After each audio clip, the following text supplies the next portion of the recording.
is Ayla Tesler-Mabe, and today I'm going to be showing you how to fake amazing guitar solos. Full disclosure, if you follow these guidelines, you'll probably be doing a lot more than just faking it.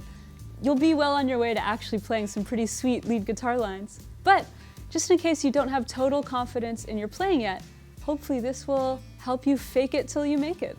Alright, so the first step is understand what kind of chord progression you're playing over.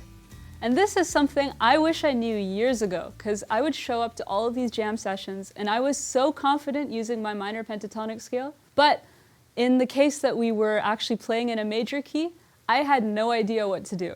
So, first step is figure out, am I playing, let's say, over a minor blues where all of the chords are minor?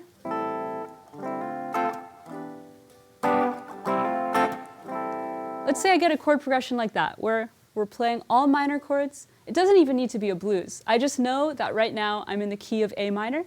Well, I know that I can play the A minor pentatonic scale. And I know I have all of these notes at my disposal.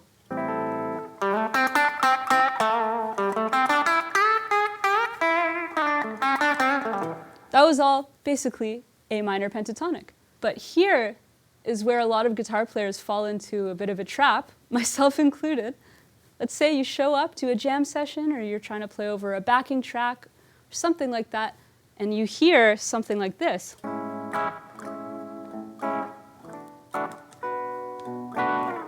That's a chord progression in A major. If I tried to play A minor over that, that would not sound particularly good. It would definitely sound like I didn't really know what I was doing, which would be true. But this is one of the beautiful parts of the guitar. Anytime you can find the root of your minor pentatonic scale, if you move down 3 frets and play the minor pentatonic scale from there, you'll actually be playing major pentatonic. So here's A, move down 3 frets.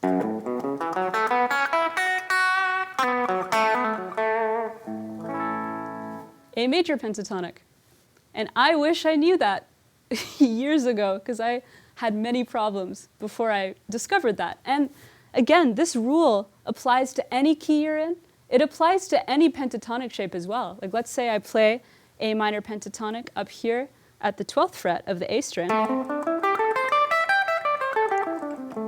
And I want to find A major pentatonic, just move down 3 frets. And use that exact same shape. And now I'm playing A major pentatonic. Just to reiterate, that one pentatonic shape will get you through any jam scenario. Because if you're in a minor key, start the minor pentatonic scale from the root. If you're in a major key, just do the same thing down 3 frets. And notice that a lot of the same licks you can play in minor, you can play down 3 frets and it'll sound great.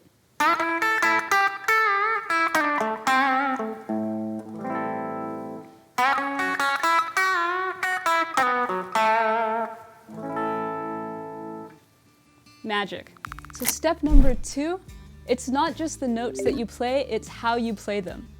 And arguably, that's even more important, because if you can make one note sound beautiful, you can play one note for the entire solo.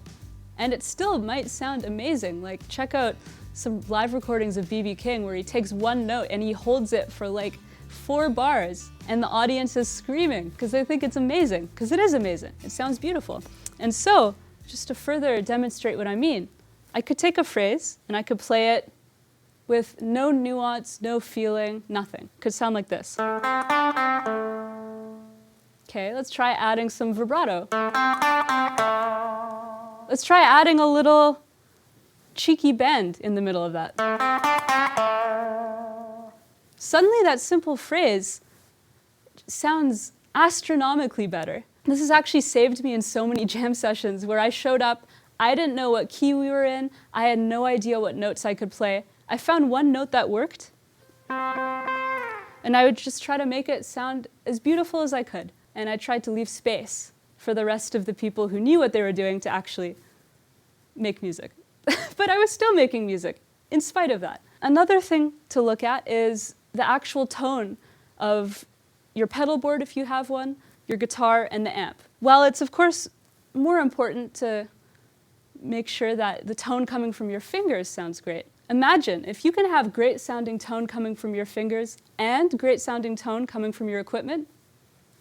Come on, how good is that going to be? The answer is very good. And so, for example, I might ask myself, what pickup do I want to be on? So let's say I want more of a full B.B. King sounding tone. Maybe I'll use the neck pickup. Nice. But let's say I wanted a little bit more of a searing, biting rock and roll tone. Maybe I'd go to the bridge pickup. You can hear that has more bite. Let's say I was playing some funk music. Maybe I'll turn off my overdrive, go to the in-between position.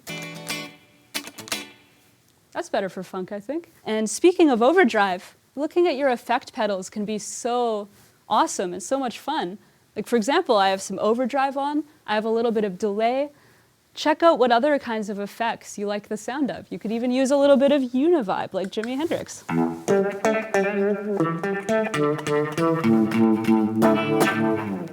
So long story short, find what tone you love and be confident in it.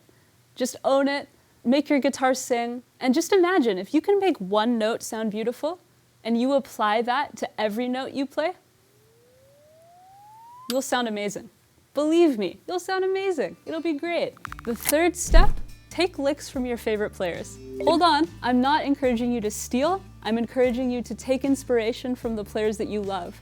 Because a lot of players, when they're first starting to improvise, feel like maybe they're not really playing anything that sounds musical. It might feel like they're just playing a scale or something like that. But if you can take these sort of boxed licks from players you love and apply them to your solos, you'll be able to play things that, firstly, you already know sound great because they were used by some of the greatest players of all time, or at least the players that you love. And secondly, over time, they'll start to mutate and they'll become your own. And this is something I experienced myself, where I would show up to jam sessions and, we played a lot of blues. And at that time, I was learning Hey Joe by Jimi Hendrix, which is one of my favorite guitar solos ever, which starts with this lick here.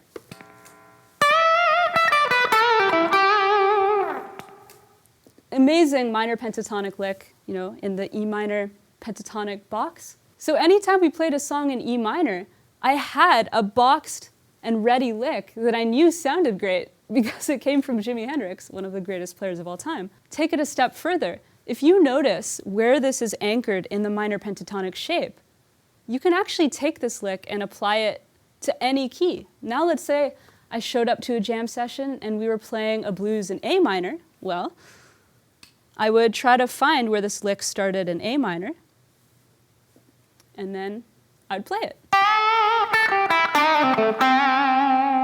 Again, all anchored in that minor pentatonic shape. Hold on, you can take this a step further. Let's say we were playing, in this case, in E major. I could use this lick too, as long as I started down 3 frets. Let's say I learned a Stevie Ray Vaughan lick that I loved. Well, I could use it in E minor. I could use it in any other minor pentatonic shape, because all I needed to see was it started at that point in the scale.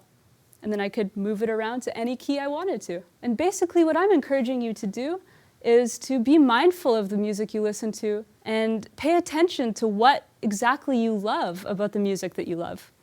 So if you hear a lick that you really like, try to figure out where it sits in the pentatonic shape, because if it's a guitar player, very likely it will sit somewhere in the pentatonic shape. But even let's say it doesn't, like that Stevie Ray Vaughan lick, I could see there was a note that wasn't in the pentatonic shape.